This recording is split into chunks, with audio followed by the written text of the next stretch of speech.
Hablemos de uno de los textos más influyentes de la historia. Pero, ¿alguna vez nos hemos preguntado cómo llegó a ser lo que es hoy? Vamos a hacer un viaje fascinante para descubrir la increíble historia de la Biblia. A ver, para empezar, una pregunta que quizá damos por sentada. Cuando alguien piensa en la Biblia, ¿qué es lo primero que se viene a la mente? Probablemente un libro enorme, ¿verdad? Uno solo, escrito de corrido. Pues la realidad es mucho, pero mucho más interesante. No es un solo libro, para nada. Pensemos más bien en una biblioteca. Sí, una biblioteca entera, llena de escritos súper diferentes que se fueron juntando durante siglos y siglos. Y lo más increíble de esta biblioteca es quién la escribió. No fue una persona ni 10. Fueron alrededor de 40 autores distintos. Imagínense, reyes, pescadores, profetas, médicos, poetas, gente de todo tipo, de diferentes clases sociales y épocas, escribiendo durante un periodo de más de 1500 años. Muy bien, este va a ser nuestro mapa de ruta. Primero, veremos sus raíces como una biblioteca ancestral. Luego, los dos testamentos. Después, cómo se decidió qué libros entraban. Seguiremos con la revolución de la traducción y finalmente, por qué es el libro más universal. ¿Listos? ¡Empecemos! Nuestra primera parada nos lleva al mismísimo comienzo. Vamos a viajar muy, muy atrás en el tiempo, a una época antes de que se escribiera una sola letra de estos textos. Hay que imaginarse esto. No había libros, no había papel para todos.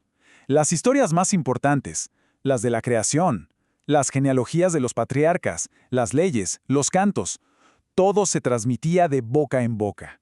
Eran las historias que le daban identidad a un pueblo, pasadas de padres a hijos, de abuelos a nietos, mucho antes de que a alguien se le ocurriera escribirlas en un rollo. Ok, de la tradición oral pasamos a la estructura, porque esta biblioteca no es un solo bloque de libros, para nada. Está dividida en dos grandes partes, dos colecciones que son como dos mundos distintos. Y en este cuadro se ve clarísimo. Por un lado, el Antiguo Testamento, escrito sobre todo en hebreo, a lo largo de 1000 años. Por el otro, el Nuevo Testamento, que se escribió en un tiempo mucho más corto, unos 50 años, y en griego koiné, que era como el idioma internacional del Mediterráneo en esa época. Hasta la forma era diferente. Pasamos de rollos enormes a cartas, lo que se conoce como epístolas, y evangelias que se compartían entre las primeras comunidades. Esto nos lleva a una pregunta clave. Si había tantos textos dando vueltas, ¿quién y cómo se decidió cuáles entraban y cuáles no?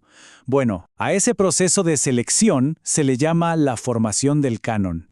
La palabra canon suena súper formal, pero la idea es bastante simple. Viene del griego y significa algo así como una regla o vara para medir. Es básicamente la lista oficial. Los libros que una comunidad religiosa reconoció y dijo: estos son los nuestros, los que tienen autoridad. Y ojo, esto no pasó de un día para otro. Fue un proceso que tardó siglos. Entonces, ¿cómo lo hicieron? Para el Nuevo Testamento, por ejemplo, tenían una especie de lista de requisitos.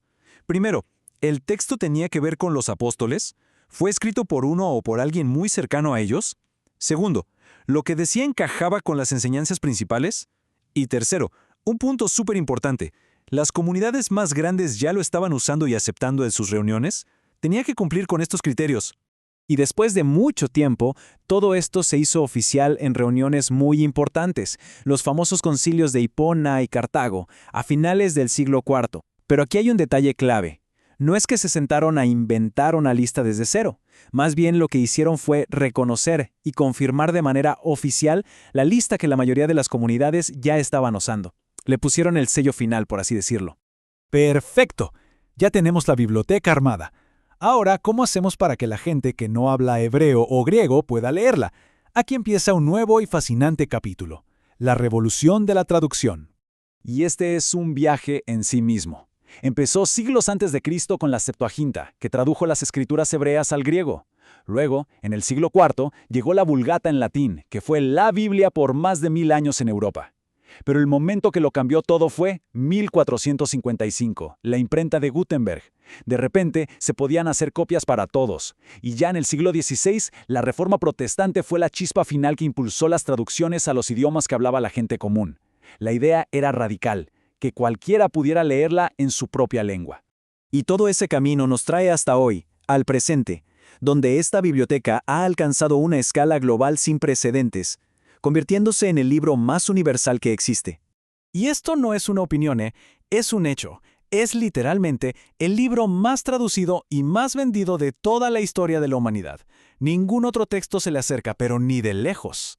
Para que se entienda la dimensión de esto, hablamos de traducciones a más de 3.000 idiomas.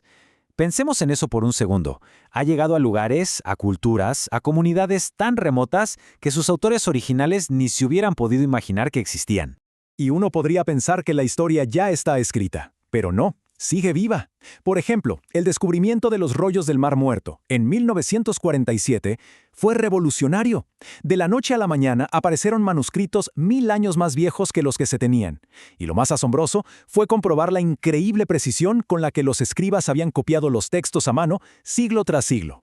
Entonces, hemos recorrido un camino larguísimo, ¿no? Desde historias contadas al lado del fuego, pasando por los rollos, la creación de la biblioteca, la imprenta y las traducciones masivas. Y todo esto nos deja con una última pregunta para reflexionar.